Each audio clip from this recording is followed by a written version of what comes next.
lo más interesante de todo es hacer un intercambio, o sea, que me hagan cualquier pregunta que quieran sobre cualquier tema, y bueno, lo que no sé, diré no sé, y lo demás responderé según lo que pienso. Entonces, lo primero que yo diría es dónde estamos parados.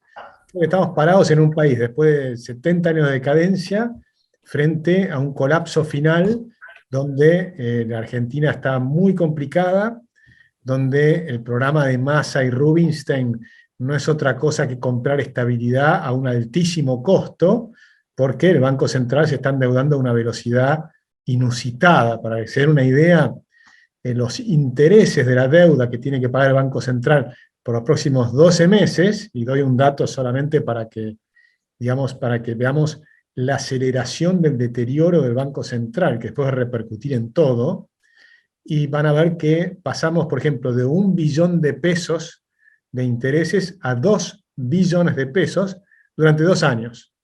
Luego pasamos de 2 billones a 4 billones en el lapso de 6 meses. Y ahora pasamos de 4 billones de pesos a 8 billones de pesos en los últimos 3 meses. Entonces la aceleración es exponencial.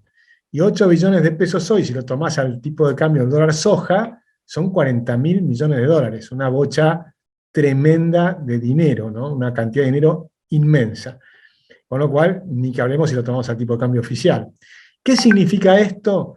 Que el deterioro se acelera y que vamos a tener por delante un año súper complicado con una inflación enorme, porque nada más que para pagar esa friolera de pesos implica que de saque tenemos 100% de inflación, suponiendo que no hubiera déficit fiscal, ni financiero, ni primario. O sea, si vamos a déficit cero, igual tenemos 100% de inflación, nada más que para pagar los intereses de las LELIQs y los pases.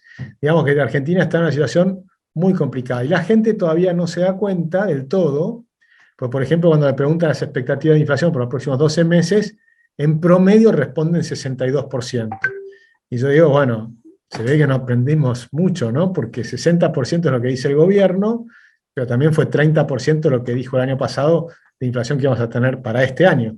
Y en vez de 30, vamos a tener cerca de 100. Así que el año que viene dice 60 de piso vamos a tener mínimo, vamos a estar en el terreno de los 3 dígitos. O sea, mínimo 100% y de ahí para arriba.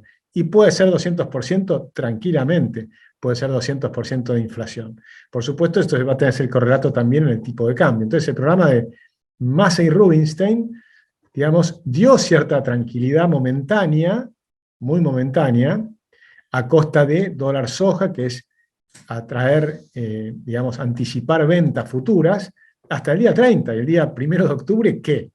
¿Quién va a vender soja 150 si no la vendiste en 200? Nadie.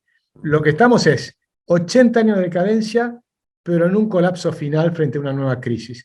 Solo que esta nueva crisis parte de un problema mucho más grande del que teníamos antes. En 2001, cuando empezó el problema, estábamos con 22% de pobreza. Ahora empieza el problema con 40% de pobreza. En aquella época habías tenido una década de inversiones muy grandes por las privatizaciones y demás. Ahora venimos de bajas inversiones en la última década. Sí, en aquella época, en la plena crisis, tuvimos 1,5 millones de planes sociales. Ahora partimos de 9, 10 millones de planes sociales. En aquella época había 100.000 personas que recibían una pensión por invalidez. Ahora tenemos 1.100.000 pensiones por invalidez. Parece que tuvimos una guerra en el medio o algo. Así que todas las cosas que miramos estamos peor. En aquella época, la educación argentina estaba número 1 de América Latina.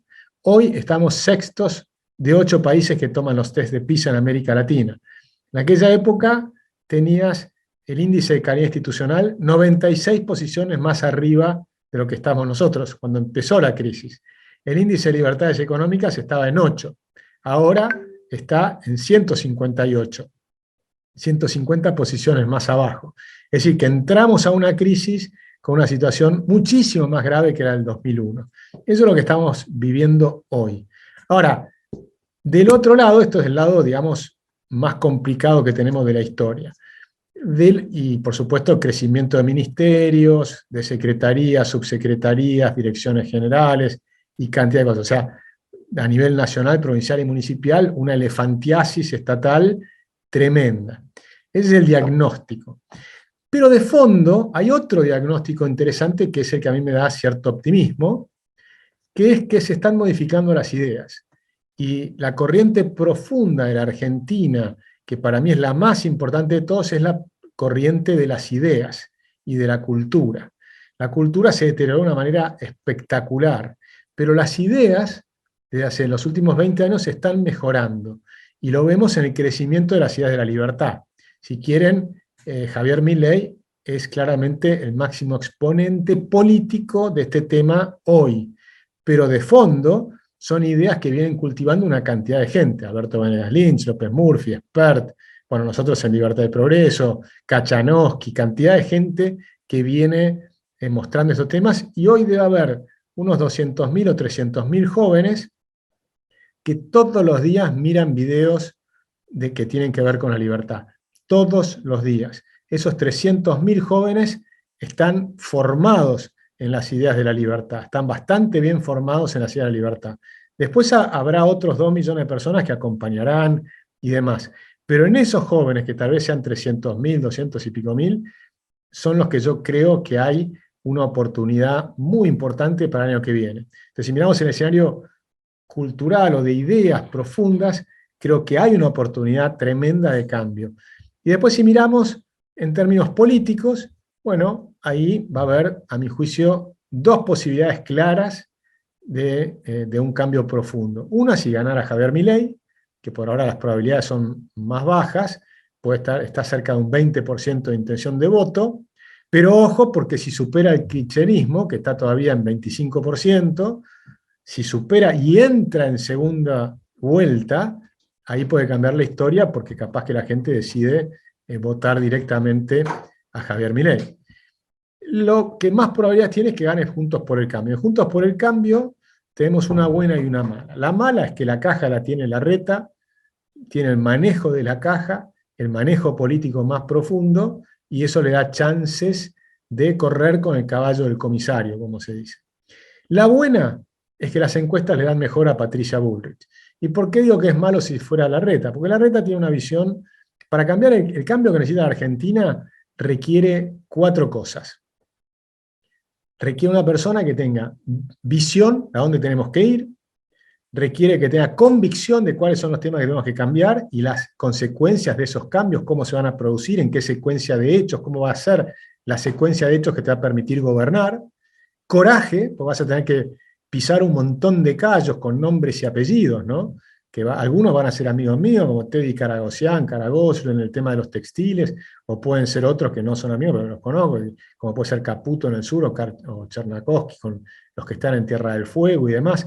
Todos esos callos, los Moyano, ¿no? Los sindicalistas y demás. O sea, acá hay un montón de gente que, si queremos cambiar a Argentina, van a ver afectados sus intereses porque están basados en privilegios. Entonces, Argentina es un país que está totalmente plagado de privilegios especiales, prebendas y demás.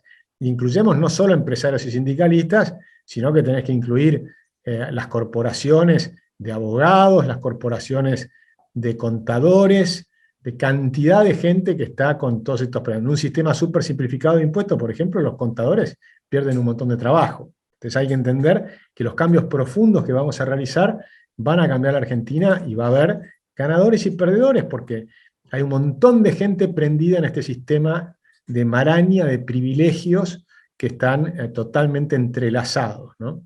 Entonces, creo que el problema que tiene si ganara Larreta es que carece de estas 3 cosas.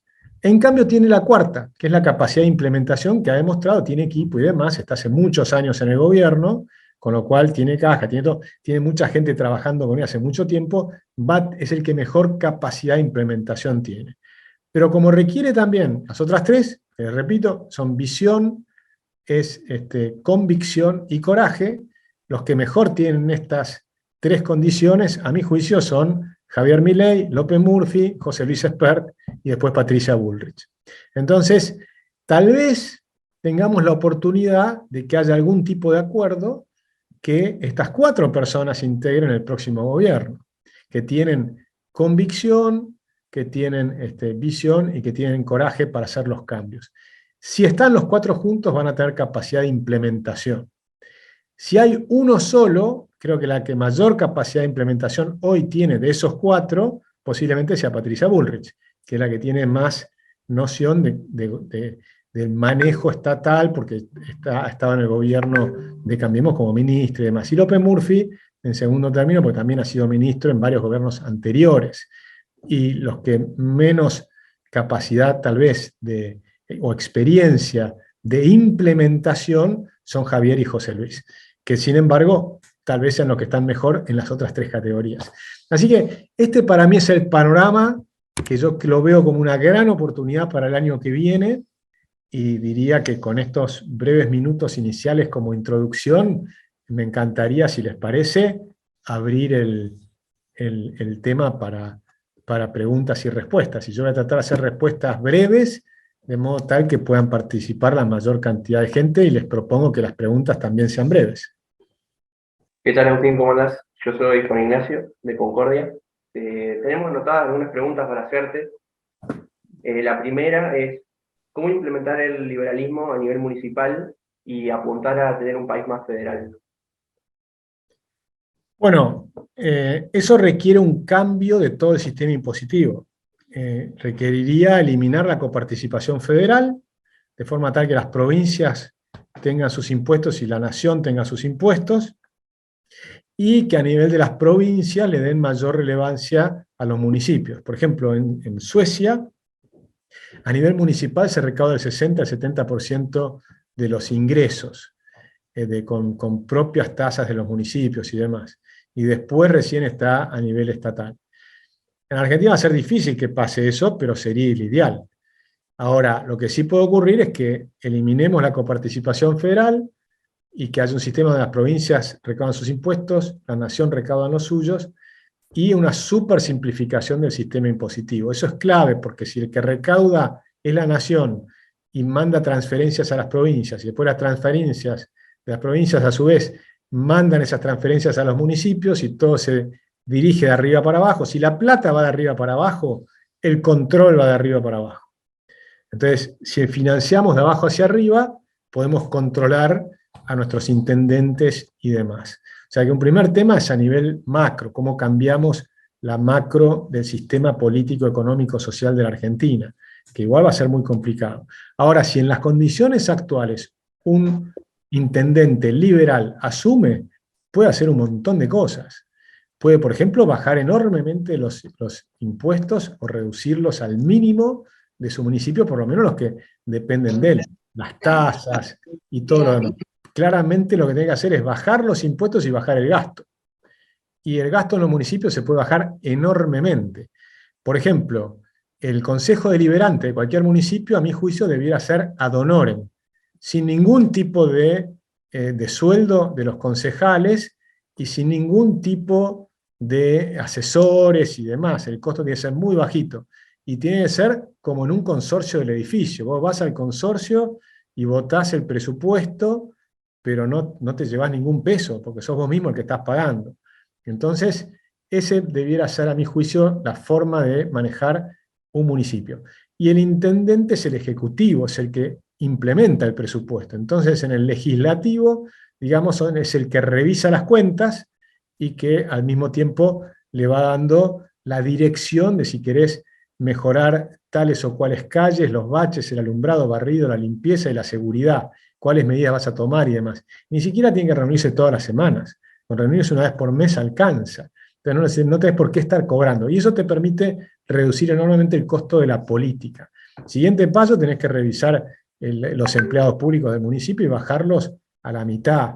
En casi cualquier municipio puedes bajar la cantidad de empleados a la mitad, salvo el tema de la educación y algunos temas donde tenés que ver también que los maestros estén frente al aula, y no que estés pagando una cantidad de sueldos que no estén frente al aula. Es decir, que yo creo que en cualquier municipio se pueden usar un montón de ideas de la libertad, dándole más libertad a la gente para decidir, más participación en el presupuesto para decidir qué hacer, qué no hacer. Todo eso es compatible con todas nuestras ideas, ¿no? Bien. La segunda pregunta es, ¿qué opinas del personalismo? Bueno, yo soy antipersonalista. sea, yo soy de la línea, si querés, de Marcelo T. Alvear, que era de los antipersonalistas. Yo creo que el personalismo es un defecto típico argentino, ¿no? Donde creemos que va a haber un Mesías que nos va a salvar. Y yo creo en los sistemas. Creo que hay personas que, por supuesto, tienen un rol protagónico especial y creo que hay que respetarlos y demás, y qué sé yo, pero me encantaría que esas personas que tienen un rol protagónico fueran ellos antipersonalistas, porque entonces permitiría tener un partido que sea un sistema. De hecho, yo hice un sistema por teléfono, que estamos haciéndolo con un amigo mío, nos falta $30.000 para terminarlo, pero que sería un sistema para hackear la clase política. Y yo se lo propuse a Javier Milei, y se lo propuse a José Luis Espert, y se lo propuse a López Murphy, y nadie lo quiere hacer. Pero la idea es muy simple, es tener una aplicación que en esta aplicación vos podés ingresar y una vez que estás afiliado al partido, tenés un código y con ese código pones una password tuya y podés votar todas las veces que quieras. Y entre otras cosas, podés decir, yo quiero ser candidato a concejal en Concordia, por ejemplo. Entonces me anoto, no tengo que pedirle permiso a nadie y ya soy precandidato.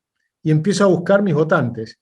Y la gente empieza a votarme y voy viendo cuáles son los otros precandidatos de Concordia y voy viendo quién me gana. Entonces yo tengo 50 personas que me votan y veo que ahí está Enzo, que por ahí lo siguen 70. Y entonces voy rápidamente a salir para que me busquen más y a buscar nuevos afiliados. Entonces todo el mundo estaría buscando afiliados y el partido se expandiría rápidamente de abajo hacia arriba. Y el control estaría de abajo hacia arriba y no le tenés que pedir a nadie permiso para ser candidato. Parece que ese sería el mejor sistema y te permitiría evitar todas las alianzas raras que tienen que hacer los que se dedican a la política, que no logran estar en todas las ciudades y demás. Con este sistema estarías inmediatamente en todas las ciudades. En cuanto haya una persona que quiere ser candidato en cualquier ciudad, ¡chac!, se ingresa y ya es precandidato. Entonces, te permitiría expandir rápidamente el partido, y si fuera Javier el que lo usara, yo le diría, además, si vas a donar tu sueldo, decirle que para donar el sueldo tenés que bajarte la aplicación. O sea, rápidamente tendrías 2 millones de personas metidas adentro de la aplicación, con ganas de participar. Y por supuesto, podés votar a los candidatos que te gusten a nivel de tu ciudad, a nivel de tu provincia, a nivel de la nación. Y además podrías votar todos los días y lo vemos como una especie de carrera de caballos. Y vas viendo quién es el que va ganando. Por supuesto, tiene un día de corte, de cierre, que ahí es donde se define las listas. De abajo hacia arriba, persona por sistema boot, que ya lo tienen varios partidos o prepartidos como Republicanos Unidos o el Partido Libertario, pero realmente que se utilice el sistema. Entonces yo creo en los sistemas, creo que tenemos que cambiar los sistemas y no creo en el personalismo. Muchísimas gracias. Seguimos con la siguiente. ¿Qué sucederá con los empleados públicos en un gobierno libertario? Bueno, la propuesta que nosotros tenemos en Libertad y Progreso, y voy a decir cuál es nuestra propuesta, porque puede haber distintas formas de hacerlo.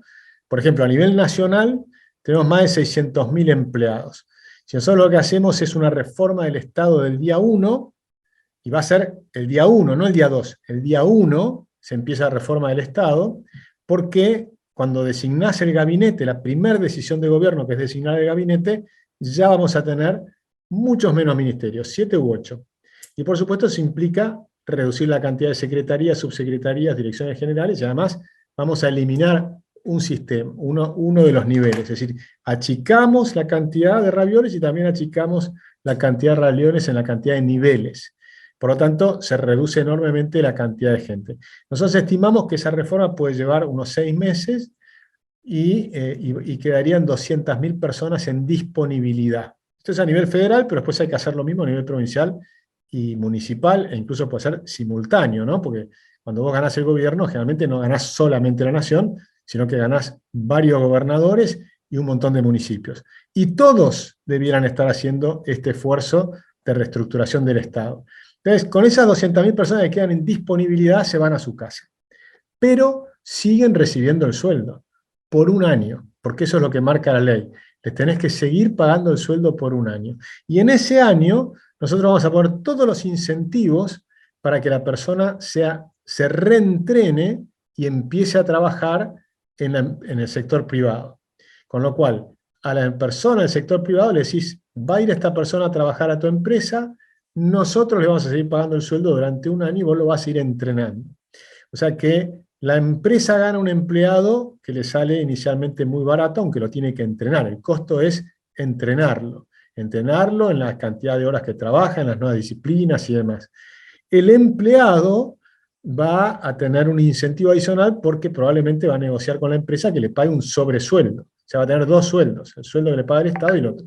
Hasta que finalmente al año se cae ese costo para el Estado y te queda la persona trabajando en el sector privado con un nuevo entrenamiento, probablemente con un sueldo más alto del que tenía el sector estatal. Pero además, el sector estatal, si se hace lo que, y acá me pongo como Agustín Echevarri, no como Libertad y Progreso, porque hay varias opciones, pero yo creo que la mejor de las reformas monetarias es la dolarización. Si dolarizamos, entonces lo que vas a tener es que los sueldos del Estado van a quedar a niveles muy bajos en dólares. Y los sueldos privados, que inicialmente van a ser muy bajos, van a empezar a subir rápidamente. Con lo cual los sueldos privados van a quedar más altos que los sueldos públicos. Y yo creo que eso es clave para generar el incentivo para que la gente quiera irse al sector privado con un sueldo mayor. Entonces generas un sistema de incentivos que durante 20 años los sueldos del Estado van a tener que estar por debajo de los sueldos privados. Y eso va a generar un sistema para que la gente quiera trabajar en el sector privado, es decir, tratar de agrandar la torta de los que crean riqueza y pagan impuestos, de forma tal que todos pagando menos impuestos, la recaudación total va a seguir aumentando porque aumentaste la torta, por más que cada uno individualmente pague menor cantidad de impuestos. Esa creo que es la clave, ¿no? Cobrar, como decía Alberdi, muchos pocos en lugar de pocos muchos. Excelente. Perdón, te cierro con una cosa. Fíjense que nosotros estamos pensando que la persona que se esfuerce, todos pueden mejorar. ¿Sí? Todos. La empresa mejora, el Estado se achica y el empleado mejora también. Esa es un poco la idea, tratar de buscar fórmulas donde todos ganen, porque agrandamos la torta. Teniendo en cuenta que, digamos, en los sectores libertarios, en charlas, en general se habla poco de lo que es la justicia. Nosotros queríamos saber si en ese aspecto se debería hacer alguna mejora y en ese caso, ¿cuáles? Bueno, ¿Cómo se podría combatir, por ejemplo, las mafias sindicales? sí, buenísima la pregunta. Mira, nosotros tenemos 101 propuestas para mejorar la justicia. O sea que hay un montón para hacer. Y las venimos trabajando con una cantidad de abogados. De hecho, el viernes, por ejemplo, tengo una reunión con Alejandro Fargosi, con un ex juez que es Francisco Cárrega, con Héctor Mayral, que es un gran jurista, administrativista. Hay un montón de cosas que se pueden mejorar a nivel de la ley, pero para mencionar una, porque son un montón, tendría que empezar por el Consejo de la Magistratura, que hoy no cumple con lo que dice la Constitución. La Constitución en el 94, que inventa este sistema del Consejo de la Magistratura para elegir los jueces y para remover los jueces, tiene un sistema de selección que funciona muy mal. Primero que el Consejo de la Magistratura, según la Constitución, tiene que ser, por lo pronto dice que tenés que tener académicos, es decir, y tenés uno solo. Y que yo sepa, el plural dice que por lo menos tienen que ser 2 académicos. Y los académicos debieran ser elegidos por las academias, a mi juicio, y no simplemente por las universidades, por ejemplo, sino que debiera ser a nivel de las academias de ciencia. Creo que eso sería bueno porque te permitiría tener una menor politización en lo que es el Consejo de la Magistratura, ¿no? Es decir, que la composición debiera cambiar de ese Consejo de la Magistratura para hacerla más ecuánime y menos politizada.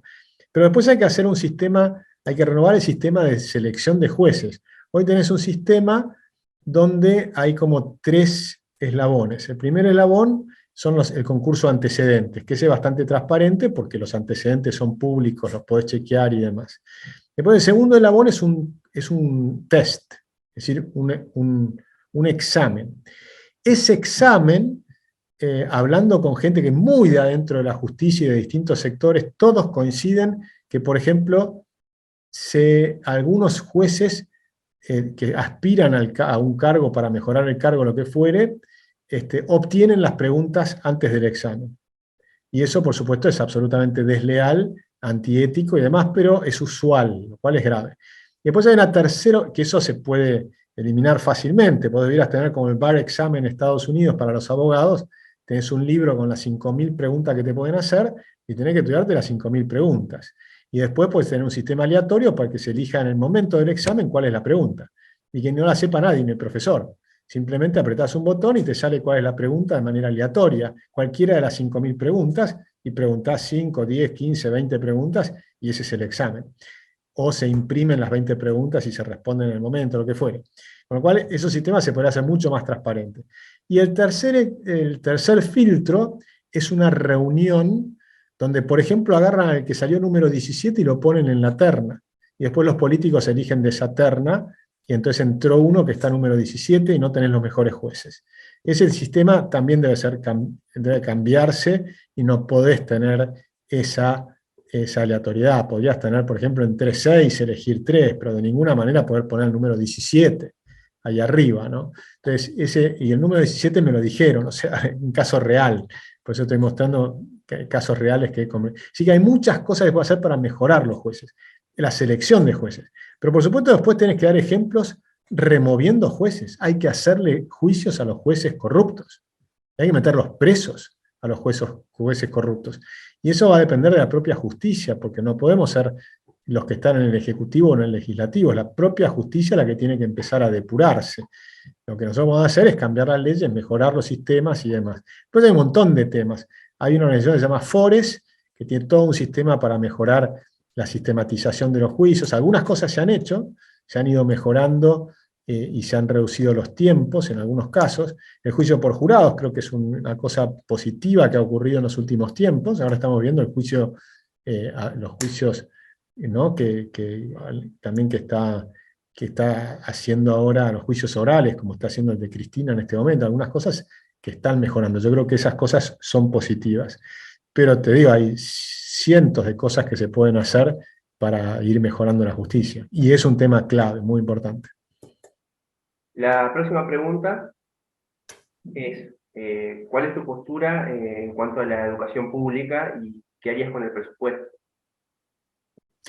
Bueno, lo que yo vengo diciendo hace mucho tiempo es que el primer punto es distinguir educación de adoctrinamiento. El adoctrinamiento tiene que ser eliminado y tenemos que volver a un sistema educativo, que es una cosa muy distinta. Entonces, el sistema educativo está basado en mejorar las habilidades de cada persona. Ahora, la fórmula que nosotros proponemos para hacer esto tiene varias etapas. Una primera etapa es eliminar el artículo 97 de la Ley de Educación que prohíbe difundir los resultados de cada escuela. ¿Por qué? Porque nosotros necesitamos que los padres se den cuenta que la escuela de su hijo es un desastre. Porque en general, cuando le haces una encuesta, le preguntás ¿cómo es la educación? Te dice pésima. Y la educación de tu hijo, no, la de mi hijo es bastante buena. Eso, en general, es lo que creen todos los padres. Si en cambio pueden ver en los resultados de PISA de su propia escuela, y tenemos que hacer exámenes censales, entonces verían que la escuela de su hijo es muy mala. Entonces se darían cuenta que todas las escuelas han caído en Argentina, privadas y estatales. Toda la educación pública ha caído, por supuesto hay algunas excepciones y algunas escuelas o colegios que están andando relativamente mucho mejor que el resto, pero en promedio todas han caído fuertemente. Y aún los mejores colegios de la Argentina, como puede ser el Nacional Buenos Aires, que es estatal, pero que tenía un nivel eximio de excelencia, y que hoy lo tiene disminuido. Y así pasa con un montón de escuelas públicas y privadas. Con lo cual, que se conozcan los temas es un primer dato porque conseguís tal vez el poder de los que te dan los padres para cambiarlo. Y después la revolución educativa para mí tiene que tener 3 componentes. Tiene que ser basado en la libertad, es decir, en respetar la Constitución que habla de la libertad de enseñar y aprender. ¿Sí? Entonces, el artículo 14 de la Constitución. Tenés la libertad de enseñar y la libertad de aprender. Muy importante ambas cosas. Entonces tiene como 3 niveles. El primer nivel de decisión son los padres, que tienen que tener la libertad de elegir la educación de sus hijos. Que además puede ser diferente, porque tiene que tener una gran oferta educativa de distintas formas de educación, por un tema clave, porque las mentes son diferentes, los chicos son distintos, las habilidades son diferentes, los intereses que tienen los chicos son distintos, las maneras de aprender son distintas y por tanto no puede haber un modelo único, sino que te va a dar muchos sistemas diferentes de aprendizaje. Y para cada uno de tus hijos vas a estar pensando cuál es el más apropiado para ese momento, para cada uno de los chicos, y después puede ir cambiando. Y puede ser estatal o privado. Eso es un tema clave, que haya competencia entre lo estatal y lo privado. Entonces, ahí lo que decimos es instalamos el tema de los vouchers, donde el Estado sigue financiando lo que financia hoy en día, y hay un tema del financiamiento que es muy importante entender. Argentina duplicó la cantidad de plata que gasta en educación en términos del PBI y en términos reales, y como quieran verlo, y a pesar de eso, la educación cayó del primer puesto de América Latina a uno de los últimos puestos. Es decir, que la cantidad de dinero no es la clave. La clave es la libertad. Siempre la clave es la libertad. Y en este caso, la libertad de los padres de elegir la educación de sus hijos. Pero también la libertad de los maestros de cómo enseñar. Cada escuela tiene que tener su propia currícula, que no sea definida por el Ministerio de Educación, ni de la Nación, ni de la provincia. Sino que cada escuela tiene que hacer una oferta educativa con su propia currícula. Y además, los maestros debieran tener libertad para ver de qué manera enseñar. Así vamos a probar nuevos métodos de enseñanza, porque lo que se viene es un mundo de un cambio, de una rapidez impresionante, y no hay ningún ministro de Educación que sepa cómo enseñar todos los temas distintos. Nadie sabe cómo enseñar nanotecnología, biogenética, robótica, y al mismo tiempo entender cómo se enseña, no sé, espiritualidad, yoga. Hay tantas cosas distintas, tantas disciplinas diferentes, artes, músicas y demás. Nadie tiene ese conocimiento para saber cómo se enseñan todas las cosas. Y aunque lo sepa hacer de una manera, puede haber otra persona que se le ocurra otra mejor. Entonces no puede haber una manera de enseñar, sino que te va a haber múltiples formas cambiantes, nuevas, que van a cambiar a un ritmo fenomenal, y la única manera de lograrlo es con una enorme libertad. Y luego hay un tercer plano de libertades, que es la libertad de los alumnos. Cada vez más los alumnos y cada vez más jóvenes tienen que decidir cuál es su propia educación. Es decir, hay que entender que el que se educa es el estudiante, ¿no? Entonces, vos te educás por vos, no por tu papá, no para dar buenos promedios, no por vos mismo. Y eso lo tenés que darte cuenta desde que sos chiquito, desde los 3 años, cuando vas a jardín de infantes en un colegio, en un jardín de infantes Montessori. Libertad y responsabilidad. Y ahí vas a ir buscando tu camino. Entonces la idea es que si vos sos una persona que tiene enormes habilidades en literatura y que podés llegar a ser la próxima, no sé, Rollins, que va a crear el libro de que va a hacer la nueva película, no sé, de Harry Potter del futuro, ¿no? Y vas a ser un genio, bueno, que no te estén matando en matemáticas, que justo ahí nunca vas a llegar a ser un genio porque no está dentro de tu rango de habilidades. Entonces vas a ir siguiendo cada uno su camino. O bien, capaz que 3 años más tarde te empieza a gustar la matemática y te das cuenta que sí tenías habilidad. Que lo que pasa es que tenías un profesor aburrido que te hacía aburrida las matemáticas. Y de pronto tenés otro profesor que te las enseña de otra manera, y no te va a decir que te está enseñando matemáticas, sino que te va a decir, tenés ganas de competir en el mundial de robots, donde luchan los robots, y vos le vas a decir que sí. Ah, bueno, para competir, vení, tenemos que estudiar algoritmos, matemáticas, inteligencia artificial, y un montón de cosas, y vas a ganar el campeonato mundial de robots. Entonces ahí vas a darte cuenta que capaz que tenías una mente matemática dormida y que vos no te dabas cuenta. Entonces, nosotros necesitamos una revolución educativa, una evidente revolución educativa, porque además hoy tenemos unas posibilidades tecnológicas descomunales, donde puedes tener los mejores maestros del mundo en cualquier disciplina a la distancia de tu dedo. ¿Sí? Agarrás el celular y con tu dedo encontrás el mejor maestro de cualquier tema en Internet y gratis. Muy bien. Y con respecto por ahí a los otros servicios del Estado, hablamos de la educación, ¿tenés alguna mirada sobre la seguridad y la salud también? Sí, claro, tenemos propuestas para seguridad y para salud. Cuando uno mira los servicios del Estado, lo primordial del Estado, lo primero que no mencionaste, pero que es lo primero, es la defensa. ¿Por qué? Cuando se unían unas tribus y decíamos, nos vamos a defender de otros que nos puedan invadir, lo primero que tenías que negociar es cómo te defendías. Entonces, el sistema de defensa de un país es importante. Nosotros hemos destruido el sistema de defensa de la Argentina, lo hemos destruido. No tenemos fuerzas armadas. El otro día me convocó a conversar, no voy a decir quién es, pero una persona muy importante de las Fuerzas Armadas, y lo cual me pareció interesante, porque además es una persona que dicen que está muy cerca del kirchnerismo, pero si me convocó para conversar probablemente sea porque no está tan cerca del kirchnerismo.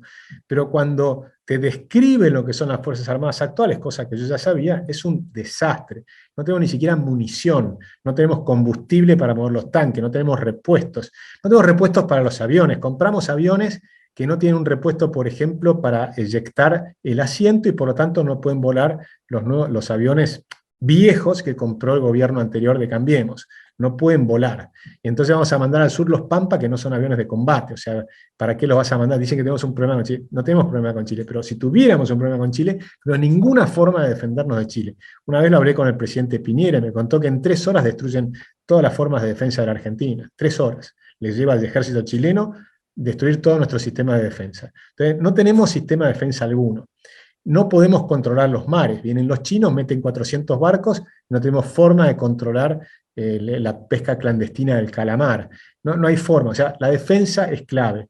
Eso requiere todo un programa que nosotros tenemos algunos lineamientos, algunas ideas, de tener mucho menos personal y mucho más tecnología. O sea, no puedes tener 100.000 personas sin tecnología. Preferible tener la mitad, pero con buena tecnología. O sea, esas son cosas claves que tienen que tener. Seguridad. En el tema de seguridad, acá hay un tema ideológico. Lamentablemente, la doctrina de Zaffaroni ha reemplazado en gran medida en una cantidad de abogados, jueces, egresados de la universidad y demás, que han adoptado las ideas de Zaffaroni por encima de las ideas del doctor Soler, que era el que básicamente te decía, el Código Penal está para reprimir los delitos. Todos dicen que el Estado no puede reprimir. Minga, el Estado tiene que reprimir los delitos. Entonces el Código Penal te dice, el delito tal se reprime de tal manera, con una prisión o sin prisión, o con tantos años, o lo que fuera. Bueno, ese sistema penal tiene que funcionar. El abolicionismo del sistema penal no funciona. El garantismo adecuado es el garantismo que propone Juan Bautista Alberdi. En la Constitución está puesto con una frase que dice, la cárcel no es para castigo, sino que es por seguridad. No vas a castigar a nadie, pero lo vas a meter preso. No por castigo, sino por seguridad de la propiedad, de la vida de las personas que fueron afectadas por las malas acciones de este personaje. Después podés ver de qué manera tenés que mejorar las cárceles. Pueden ser cárceles privadas, cárceles de mínima seguridad y vas aumentando el nivel de seguridad. Por ejemplo, un cárcel de mínima seguridad sería una cárcel con un jardín, con una granja, sin barrotes, con ventanas comunes y con un sistema así de control por, digamos, por tobilleras o lo que fuere, con un panóptico que se puede vigilar y demás, y la persona voluntariamente pide ir a esa prisión donde va a poder trabajar y va a poder ganar dinero. 1/3 del dinero para pagar el hospedaje en esa misma prisión. Otro 1/3 del dinero para ahorrar para el día que salga, y otro 1/3 del dinero para mandar a su familia mientras esté trabajando en la prisión. ¿Y por qué va a optar por esa prisión de mínima seguridad? Porque puede ganar plata trabajando y aprendiendo. Entonces le va a convenir hacerlo. Ahora, eso sí, te portás mal o te escapás o lo que fuere, te van a meter y nunca más venís a decir. Vas a otra de mayor seguridad. Es decir, hay que modernizar el pensamiento del sistema de prisiones con incentivos para que la gente quiera mejorar, quiera trabajar, quiera aprender, quiera mejorar sus sueldos, etcétera, etcétera. Así que hay que volver a pensar en los incentivos para que a la gente le convenga mejorar, y que además el día que sale tiene ahorrado un montón de dinero. Como vamos a tener dolarización, vamos a ahorrar en moneda sana. Todo ese dinero que va a ir ahorrando, el día que salga puede poner un kiosco, un almacén o lo que fuere, y va a haber de una persona que tuvo 10 años en prisión y que sale y nadie lo contrata, va a poder poner su propio trabajo, su propia empresita mínima, va a poder ser un emprendedor. Y va a haber aprendido en esos años, por ejemplo, aprender. Es decir, hay que repensar todo el esquema. Pero lo fundamental es salir de la doctrina Zaffaroni, que básicamente es que la gente zafe de lo que le corresponde pagar por su delito, es decir, que nadie vaya a prisión y todo ese tema de los motochorros lo sueltan a las 2 horas.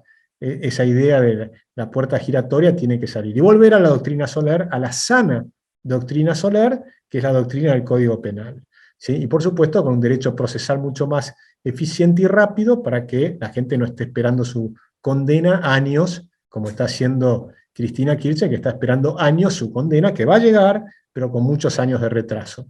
Entonces, esos sistemas tienen que ser mucho más rápidos y con una idea de que la justicia lenta no es justicia. Tenemos que ir a una justicia rápida. Así que ahí hay muchos temas para cambiar. El Código Procesal Penal, ¿no? Y culturalmente un tema de fondo, reemplazar la cultura de Zaffaroni por la cultura solar. Y en términos de un municipio, tiene un ejemplo fantástico de seguridad que lo hizo Giuliani con el jefe de policía que era encargado del subte, que es la idea de la tolerancia cero, que básicamente significa cumplir con las penas pequeñas. Las personas que cometen contravenciones tienen penas pequeñas, pero hay que hacérselas cumplir.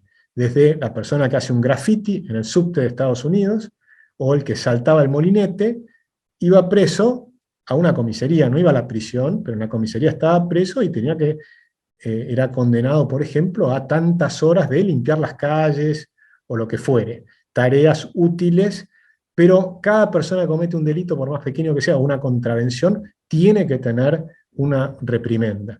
Por ejemplo, en Argentina estaba prohibido revolver la basura, eso ya del siglo XIX, porque se sabía que revolver a la basura te aumenta las enfermedades, las pestes y qué sé yo. Y ahora resulta que en la ciudad de Buenos Aires no penalizan el cirujeo. O sea, penalizan, me refiero que ni siquiera se utiliza como una contravención.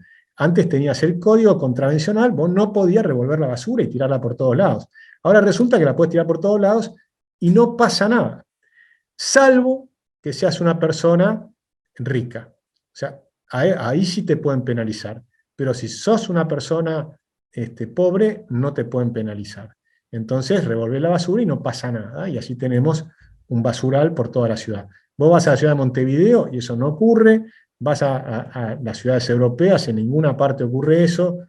¿Por qué Buenos Aires tiene que ser una ciudad sucia donde se revuelva la basura? Es un disparate. O sea que eso, por supuesto, las small felonies, tolerancia cero con las contravenciones, porque eso te elimina los delitos grandes. Es la teoría de las ventanas rotas, que siempre Milei habla de estos temas. Tenemos una pregunta en el chat de Nahuel que dice: ¿qué opinas de armar a las personas para la defensa del país, como hacen en Suiza? Pero bueno, todo tuyo, te dejo para que cierres vos en el último mensaje que quieras dar y muchas gracias de vuelta. Sí, a mí el esquema suizo me gusta, creo que es un esquema interesante, donde el servicio militar es de todos, todo el mundo tiene que participar del servicio militar, pero no dura un año y demás, sino que es el tiempo de entrenamiento que requiere tener, que la primera vez serán 3 meses y después tal vez son 10 días al año, no sé cómo es el régimen exactamente, y todo el mundo tiene un fusil en su casa. Entonces es un sistema donde es un país muy difícil de invadir, pues si todo el mundo sabe utilizar un arma y tiene un fusil en su casa, es muy difícil, sobre todo en un país montañoso, es muy difícil de invadirlo. Eso le funcionó durante muchos años. Pero además funciona también desde el punto de vista de la seguridad. Todo el mundo sabe que la gente está armada en su casa y tiene un fusil. Por supuesto, el fusil queda en su casa y no lo estás llevando a todos lados todo el tiempo. No es que estás en la calle armado, salvo el día que vas a entrenar, que ahí sí estás autorizado para llevar tu fusil y te entrenás con tu fusil. O sea, ese sistema para mí es interesante, es para mirarlo. Desde el punto de vista de la salud, nosotros tenemos una reforma, es un tema que a mí me cuesta muchísimo de hablar, porque es un tema súper complejo. El que mejor lo habla es Eduardo Figueira Limas, que nos asesora en este tema. Cada vez que voy a las reuniones aprendo con él muchísimo. Pero les doy un dato que me sorprendió mucho y me hace reflexionar y dudar y replantearme estos temas.